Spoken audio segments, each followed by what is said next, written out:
교회가 어떤 곳입니까? 교회가 어떤 곳일까요? 여러 가지로 이야기할 수 있겠습니다만은 저는 그렇게 말하고 싶습니다. 생명이 살아나는 곳이다. 생명을 살리는 곳이다. 저는 그렇게 말을 하고 싶습니다. 생명이 뭘까요? 너무 어려운 단어가 돼가지고 제가 국어사전을 한번 찾아봤습니다. 그랬더니 생명, 태어나서 죽을 때까지의 살아있는 상태라 그래 나와 있더라고요. 그래서 제가 살아있다는 게 궁금했습니다. 그래 살아있다는 게 도대체 뭐냐? 그래 살다, 살아있다 이걸 다시 찾았어요. 그랬더니 생명을 지니고 있다 이렇게 나왔어요. 그래 제가 그래 생명이 뭔지가 모르겠다. 생명을 다시 찾았습니다. 그랬더니 태어나서 죽을 때까지의 살아있는 상태. 그래 살아있다는 게 뭐냐? 그랬더니 생명을 지니고 있다. 그래서 생명의 뜻을 정확히 모르겠습니다. 그래서요 죽음의 뜻도 알 수가 없어요. 죽음. 제가 죽음을 찾아봤거든요. 그랬더니 이렇게 나와 있습니다. 생물의 생명이 없어지는 현상. 여러분 국어 사전을 봐도 생명이라는 단어의 뜻을 알기가 어렵습니다. 생명은 살아있는 상태를 말하는 것 같은데 우리가 일반적으로 상식적으로 이해는 하고 있죠. 여러분은 내가 살아있다 하는 거 어떻게 아시지요? 코로 숨을 쉬는 것을 통해서 알 수 있습니다. 들숨이 있고 날숨이 있고 우리가 지금도 호흡을 하지요. 그리고 호흡이 제대로 안 되면 인공호흡을 하든지 또 산소 호흡기를 끼든지 그래야 됩니다. 또 여러분 우리가 움직일 수 있다. 움직이는 거 우리가 살아있다 그러죠. 그래서 운동도 하고 일도 하고 그럽니다. 또 여러분 우리가 체온이 있습니다.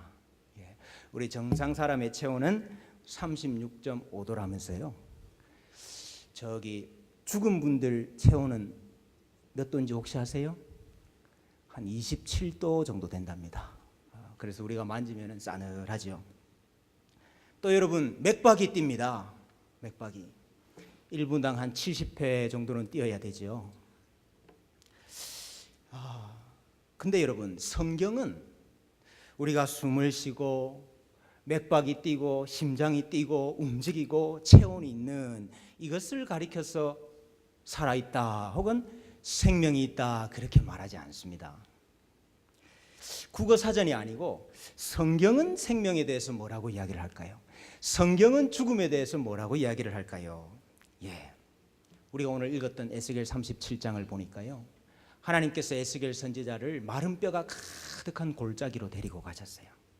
그러면서 하나님께서 마른 뼈를 살려주시는데요 이 마른 뼈들이 하나님이 말씀하시기를 이스라엘 온 족속들이라 그랬습니다. 근데 여러분 지금 이스라엘 온 족속들은 멀쩡하게 잘 살아 있습니다. 저기 바벨론이라는 땅에 가가지고 거기서 멀쩡하게 다 살아 있어요. 숨도 쉬고 심장도 뛰고 일도 하고 체온도 있고. 근데 하나님은 그들이 마른 뼈들이라 죽은 지 오래되었다 그렇게 말씀을 하셔요. 그러면서 내가 그들을 다시 살려줄게 그렇게 이야기를 하셨어요. 왜 그들이 죽은 자들인가? 왜 그들이 마른 뼈들인가? 웬고하니까 그들이 하나님을 떠났기 때문에 그렇습니다. 하나님을 떠났기 때문에 하나님께서 하나님을 떠난 그들을 원래 자기가 살던 이스라엘 땅이 아니고 저 멀리 바벨론으로 옮기셨던 거예요. 하나님을 따르지 아니하고 하나님을 섬기지 아니하고 하나님을 외면하는 자들을 하나님은 마른 뼈들이라 그랬습니다. 하나님께서 그들을 다시 살려주셨어요. 말씀으로 살리시고 하나님의 영 성령을 부어주셔서 살리셨거든요. 이 말은 다른 말로 하면 내가 바벨론에 가 있는 그 백성들, 나를 떠나서 가 있는 그 백성들 다시 돌아오게 해줄게. 하나님 다시 예배하는 백성이 되게 해줄게. 하나님과 함께 사는 백성이 되게 해줄게. 그 예언이세요. 그래서 여러분 이 사람들이 살아나서 마른 뼈들이 살아나서 큰 군대가 되는데 이것은 하나님께로 돌아오게 할 이스라엘 자기 백성을 가리키는 것입니다. 하나님을 떠난 자들 마른 뼈와 같이 죽은 자들이고, 하나님께로 다시 돌아오는 자들 살아있는 자들이다, 이렇게 말씀을 하시고 계십니다. 요나라는 선지자가 있었습니다. 요나라는 선지자, 하나님의 명을 받았는데요, 그 하나님의 명 따르기가 싫어서 하나님의 낯을 피하여 하나님의 얼굴 앞에서 도망하였습니다. 근데 하나님이 그대로 놔두시나요? 네. 바다 물결이 일고 풍랑이 일게 해서 요나를 바다에 빠뜨렸습니다. 그러나 하나님께서 큰 물고기를 준비해 두셨다가 그 물고기가 꿀꺽 삼켰습니다. 그 여러분, 죽지는 않았어요. 물고기 뱃속에 살아 있습니다. 아직까지 숨도 쉽니다. 아직까지 체온도 있어요. 맥박도 뜁니다. 근데 요나는 그 물고기 뱃속에서 내가 죽은 자들이 가는 수올에 와 있습니다. 다른 말로 하면 나는 죽었습니다, 이렇게 기도를 했어요. 웬고하니까 내가 주의 목전에서 쫓겨났기 때문에 그렇습니다. 주의 얼굴 앞에서 내가 쫓겨났기 때문에 나는 죽은 사람입니다. 그러나 하나님, 내가 다시 주의 성전을 바라보겠습니다. 웬고하니까 성전에 하나님이 계시거든요. 내가 다시 하나님 계신 곳을 바라보겠습니다. 내가 다시 하나님께로 나아가겠습니다. 그러니까 이 살아있는 자를 물고기가 더 이상, 수올이 더 이상, 지옥이 더 이상, 음부가 더 이상 품고 있을 수가 없었어요. 그래서 물고기가 왜 토하여냈죠. 수올에 있는 요나, 죽은 자들이 가는 음부에 있는 요나, 하나님 앞에서 쫓겨난 요나였습니다. 그러나 하나님께서 계신 곳을 소망하고 하나님을 소망했을 때에 요나가 다시 살아났습니다. 산자가 되었습니다. 예수님을 따르는 제자들이 많았습니다. 그 중에 어떤 제자가 하루는 와서 말하기를, 우리 아버지가 돌아가셨어요. 그래서 우리 아버지 가서 장사하고 그 다음에 우리 예수님 따르겠습니다. 아마도 이 사람은 예수님 따르는 것보다 그 일이 더 중요했던 사람인 것 같아요. 예수님께서 그 사람에게 이렇게 말씀을 하셨습니다. 죽은 자들이 그들의 죽은 자들을 장사하게 하고 너는 나를 따르라.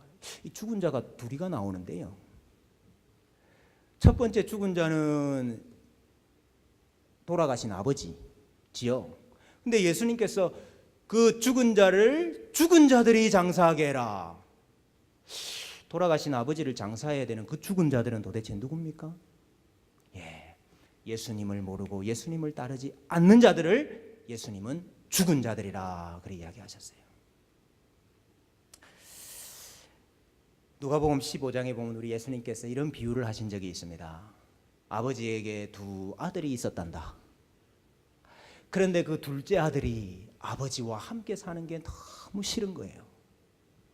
아버지가 나를 간섭하는 게 너무 싫은 거예요. 야, 아버지 손에서만 벗어나면 너무너무 행복하게 살 수 있겠는데 그냥 나가면 살 수가 없으니까 아버지가 가지고 있는 저 재산 좀 가지고 나가면 내가 정말 행복하게 살 수 있겠는데, 그래서 아버지에게 아버지 죽고 나시면, 돌아가고 나시면 나에게 줄 유산 그 미리 좀 주세요. 그래서 그 재산을 다 받아가지고 이국 땅에 가서 멀리 멀리 떠나서 허랑방탕하게 그 재산 다 탕진하면서 마음껏 살아봤습니다. 근데 여러분, 그 재산이 천년만년 있나요? 다 잃어버리고 거지가 됐어요. 얼마나 거지가 됐는가 하니까 돼지 우리에 들어가서 돼지가 먹는 그것 뺏어 먹으려고 돼지와 같이 뒹구는 신세가 됐습니다. 그 돼지 우리에서 이 아들이 생각했어요. 야, 우리 아버지 집에는 종들도 이것보다는 낫게 사는데 내가 아버지 집으로 다시 돌아가야 되겠다, 그렇게 생각을 했습니다. 그래서 아버지의 집으로 털레털레 걸어가는데요, 아버지가 저 멀리서 아들을 기다리고 있다가 벗은 발로 쫓아나왔어요. 그러면서 아들을 안고 잘 왔다 잘 왔다, 모든 종들 다 나와서 잔치하자, 그러면서 하신 말씀이 있어요. 이 내 아들은 죽었다가 다시 살아났으며 잃었다가 다시 얻었노라 그랬어요. 아버지를 떠난 아들이 어떤 아들이에요? 죽은 아들이네요. 아버지께로 다시 돌아온 아들 어떤 아들이에요? 살아난 아들이에요. 아버지는 하나님을 말하는 것입니다. 하나님을 떠난 아들, 죽은 아들이에요. 하나님께로 돌아온 아들, 산 아들입니다. 성경은 생명과 죽음을 어떻게 정의합니까?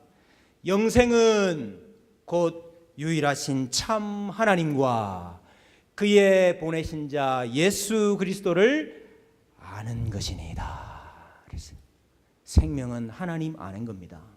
생명은 예수님을 아는 거예요. 생명이라는 것은 하나님을 아는 것이고 하나님을 만나는 것이고 하나님과 함께 사는 거, 이걸 생명이라 그래요. 반면에 하나님을 알지 못하는 것, 하나님을 떠난 것, 하나님과 상관없이 사는 것을 죽음이라고 말을 합니다. 여러분, 많은 사람들이 참 매일매일 바쁘게 삽니다. 무엇을 위해서 그렇게 바쁠까요? 무엇을 위해서 그렇게 분주할까요? 여러분, 이 세상의 많은 사람은 생명이 아니고 목숨을 위해서 삽니다. 목숨. 숨을 쉬고 심장이 뛰고 체온이 있고 움직이는 이 목숨, 이 목숨을 위해서 삽니다. 그러나 여러분, 죄송하지만은요, 이 목숨은 소도 있고요, 말도 있고요, 개도 있고요, 고양이한테도 있는 겁니다. 여러분, 사람이 아무리 목숨을 위해서 열심히 살아도 거기에는 만족이 없습니다. 전도서 말씀해 보니까요, 사람의 모든 수고는 다 자기의 입을 위함이나, 이게 목숨 위해서 한다는 거 아닙니까? 그러나 그 식욕은 채울 수가 없느니라. 만족이 안 된다는 겁니다. 이 세상의 재미를 좀 다 누리면서 살면은 행복하고 의미가 있지 않겠나, 그렇게 생각하십니까?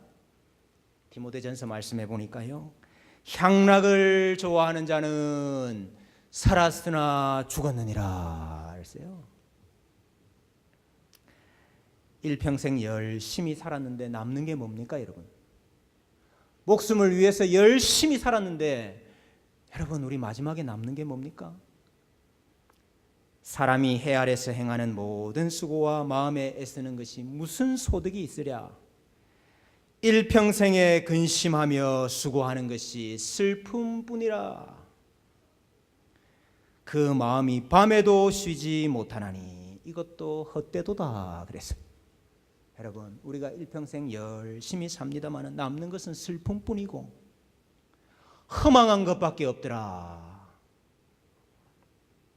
하나님은 우리를 구원해 주시기를 원하시는데 그 이유는 우리가 목숨 때문에 사는 사람 아니고 생명 가지고 사는 사람이 되기를 원하시기 때문에 그렇습니다. 히브리서 2장 15절에 또 죽기를 무서워함으로 한평생 매여 종노릇 하는 자들을 놓아주려 하심이라 그랬습니다. 하나님께서 우리를 구원해 주시고 건져 주시는 이유는 일평생 이 목숨의 종노릇 하면서 사는 우리를 해방시켜 주시기 위해서입니다. 그래서 우리가 단지 목숨 부지하면서 사는 사람이 아니고 생명 가지고 사는 사람이 되기를 원하셔요. 나는 살아있는 사람입니까? 죽어있는 사람입니까? 하나님이 우리를 보시면 숨도 쉬고 있고 심장도 뛰고 있고 맥박도 잡히고 열심히 공부도 하고 열심히 놀기도 하고 열심히 일도 하고 살아있는 것 같은데 하나님이 우리를 보시면 정말 너는 살아있구나 그렇게 말씀을 하실까요? 아니면 살았으나 죽은 자로다 이렇게 이야기를 하실까요? 여러분, 안타깝게도 이 세상의 모든 사람들이 죽은 자입니다. 로마서 3장 23절에 보니까요, 모든 사람이 죄를 범하였음에 하나님의 영광에 이르지 못하더니 그랬어요. 하나님의 영광에 이르는 것이 생명이거든요. 근데 모든 사람이 하나님께 나아갈 수가 없어요. 그래서 다 죽은 자라고 이야기합니다. 의인은 없나니 하나도 없으며 깨닫는 자도 없고 하나님을 찾는 자도 없고. 하나님을 찾는 것이 생명인데 하나님 찾는 사람이 아무도 없답니다. 다 치우쳐 함께 무익하게 되고 선을 행하는 자는 없나니 하나도 없도다. 그런데 여러분, 이 세상의 모든 자들이 다 죽은 자들인데 유일하게 생명을 가지고 있는 분이 있어요. 유일하게 하나님을 알고 하나님을 만나고 하나님과 교제하는 단 한 분이 있습니다. 그분이 하나님의 아들 예수 그리스도입니다. 예수님입니다. 예수님. 그래서 예수님이 이렇게 말씀하셨어요.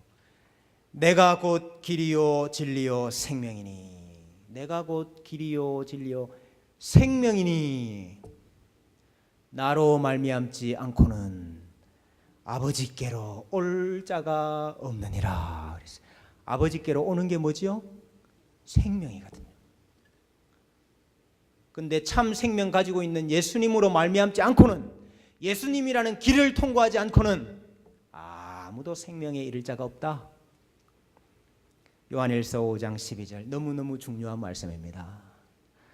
아들이 있는 자에게는 생명이 있고 하나님의 아들이 없는 자에게는 생명이 없느니라. 그래서 예수님이 생명이시기 때문에 예수님이 있는 자에게는 생명이 있고 예수님이 없는 자에게는 생명이 없습니다. 근데 여러분, 문제는 우리가 예수님과 아무런 상관이 없는 사람이라는 점이지요. 여러분 예수님과 상관이 있으세요? 여러분, 죄인은 그 누구도 예수님과 상관이 없어요. 예수님과 상관이 없으면 하나님께 나아갈 수가 없고 하나님께 나아갈 수 없는 자는 죽은 자예요. 그런데 여러분, 예수님과 우리를 연결시켜 주시는 분이 있습니다. 예수님과 우리가 상관이 있는 사람이 되도록 만들어 주시는 분이 있어요. 그분이 바로 성령님입니다. 성령님, 주의 영이십니다. 성령님이 어떤 일을 하시는가? 우리에게 예수님을 소개시켜줘요. 우리에게 예수님을 소개시켜줘요. 요한복음 12장 26절에 보니까요, 내가 아버지께로부터 너희에게 보낼 보혜사 곧 아버지께로부터 나오시는 진리의 성령이 오실 때에 그가 나를 증언하실 것이요. 그랬어요. 성령님이 예수님을 증언해 줍니다. 성령님이 예수님을 소개시켜줘요. 제가 오늘 여러분들에게 예수님을 소개시켜 드리지만은 진짜 예수님을 여러분들에게 소개시켜 주시는 분은 성령님입니다. 성령님. 고린도전서 12장에 보니까요, 성령으로 아니하고는 누구든지 예수를 주시라 할 수 없느니라. 성령님께서 우리와 예수님을 연결시켜 주셔야 우리가 예수님을 주시라, 구원자라, 믿습니다, 그래 말할 수 있다 이 말이에요. 여러분, 성령님은 또 예수님과 우리가 하나가 될 수 있도록 만들어 주시는 분이에요. 이거 정말 놀라운 일입니다. 이건 참 사람의 논리로 말할 수가 없는 일입니다. 예수님과 우리가 전혀 상관이 없었는데 성령님이 예수님과 우리를 하나로 만들어 주신대요. 요한일서 3장 24절에요. 우리에게 주신 성령으로 말미암아 그가 우리 안에 거하시는 줄을 우리가 아느니라. 이야, 예수님께서 우리 안에 거하신대요. 그냥 우리가 예수님 저기 계신데 아는 분입니다, 이 정도가 아니고 예수님께서 우리 안에 계시고 우리가 예수님 안에 있는, 그래서 하나님이 보실 때는 우리를 예수님과 동일한 하나님의 아들로 자녀로 보시고, 야, 너 내 자녀인데 빨리 와라, 나와 함께 살아야지, 생명을 주신다 이 말이에요. 그 일을 성령님이 하십니다. 여러분, 우리는 밥 먹고 사는 게 아닙니다. 물론 여러분, 밥 먹어야 목숨 부지하지요. 그러나 여러분, 우리는 예수님으로 말미암아 살아요. 예수님으로 말미암아 생명을 가지고 있어요. 예수님 때문에 하나님을 알고 하나님을 만납니다. 예수님 때문에 이 목숨이 끊어지면은 천국에서 영원한 생명을 가지고 하나님과 함께 영원히 사는 복을 받게 되는 겁니다. 여러분, 우리 인생에서 가장 중요한 일이 뭘까요? 우리 인생에서 가장 중요한 일이 뭘까요? 살아야지요. 살고 봐야지요. 생명 가지는 일이 가장 중요한 일입니다. 생명 없으면요, 아무리 공부 잘해도, 아무리 운동 잘해도, 아무리 친구들에게 인기가 있어도, 아무리 성공해도요, 아무리 돈이 많아도요, 아무리 좋은 집에서 살고 좋은 옷 입고 좋은 차 타고 다녀도 그거 다 슬픔뿐이요, 다 허망한 것밖에 없습니다. 목숨 끊어지면 다 끝장입니다. 호흡 끊어지면, 호흡 멈추면 다 끝나는 겁니다. 더 문제가 뭔지 아세요? 우리가 다 죽는다는 거예요. 여기에 한 분도 이 목숨 안 끊어지는 분이 없다 이 말입니다. 목숨 부지하기 위해 사는 분들은요, 흙에서부터 와서요, 흙으로 돌아가는 분이에요. 그러나 여러분, 예수님 믿고 하나님과 함께 사는 사람, 생명을 가진 사람, 이 사람은 하나님께로부터 왔다가 하나님께로 돌아가는 사람 되는 겁니다. 우리 인생의 가장 큰 복은 이 복입니다. 생명 가지는 복, 이 복이 가장 큰 복인 줄로 믿으시기를 바랍니다. 여러분, 이 기쁨이 말로 할 수가 없거든요. 이 행복이 설명할 수가 없어요. 이게 참 좋기는 좋은데 뭐라 설명이 안 되네요. 생명 가져 보신 분만 아는데.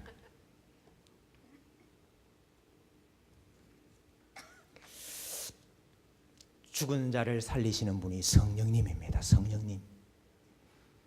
마른 뼈들을 살리셨던 분도 성령님이에요. 여러분, 성령님이 어떻게 하면 우리를 살리실까? 그건 성령님 마음이라서 우리 마음대로 되는 건 아닙니다. 그러나 하나님께서 우리에게 이렇게 해라 요구하시는 게 있네요. 우리가 어떻게 하면 되겠습니까? 첫째로, 성령 하나님을 간절히 찾고 구해야 됩니다. 간절히 찾고 구해야 됩니다. 나를 사랑하는 자들이 나의 사랑을 입으며 나를 간절히 찾는 자가 나를 만날 것이니라. 나를 간절히 찾아라.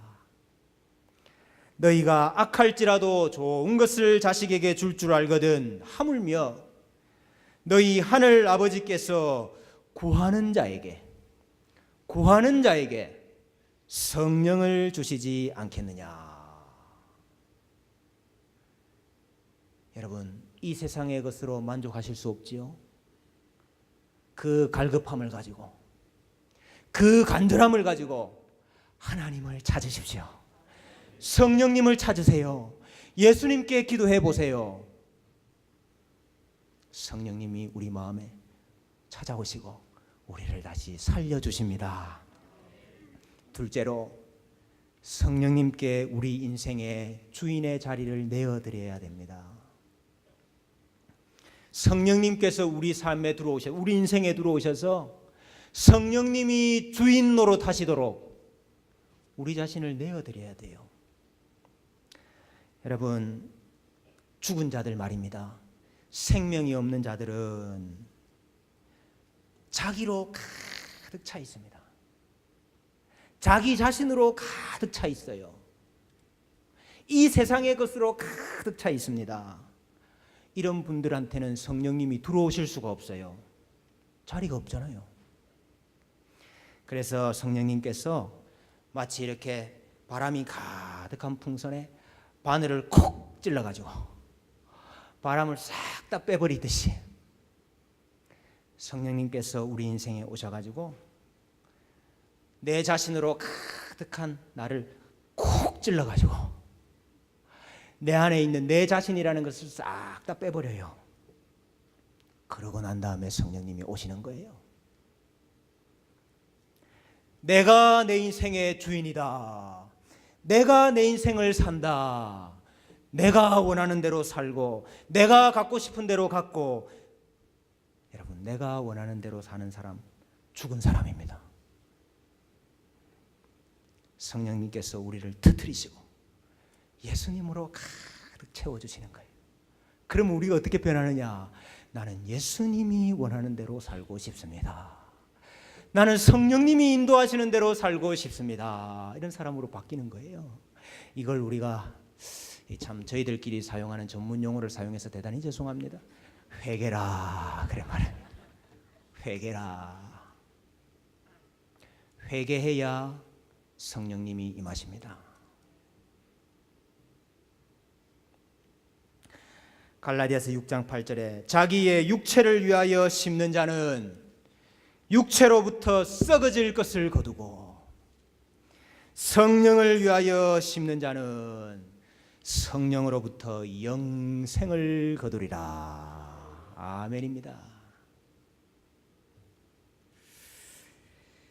여러분, 자기 자신을 위해서 다 살았죠. 우리가 다 자기 자신을 위해 살았습니다. 자기 자신을 위해 살다가 이루어지지 않으니까 도둑질도 하고요, 거짓말도 하고요, 사기도 치고요, 때리기도 하고요. 다 우리가 그렇게 살았어요. 내가 원하는 대로, 내 보기에 좋은 대로 우리가 그거 가지려고 그렇게 살았죠. 그러나 여러분, 하나님께서 이제부터는 내 마음과 내 육체가 원하는 대로 살도록 허락하지 않으시고 성령님께서 인도하도록, 성령님께서 원하시는 대로 우리 인생을 살도록 인도해 주십니다. 내 삶의 주인의 자리를 내어드리시기를 바랍니다. 마지막으로 내 자신을 깨뜨리는, 내 자아로 가득한 풍선의 바람을 빼는 그 바늘이 무엇이냐? 그것이 하나님의 말씀입니다. 하나님의 말씀입니다. 하나님의 말씀으로 우리가 가득 차야 돼요.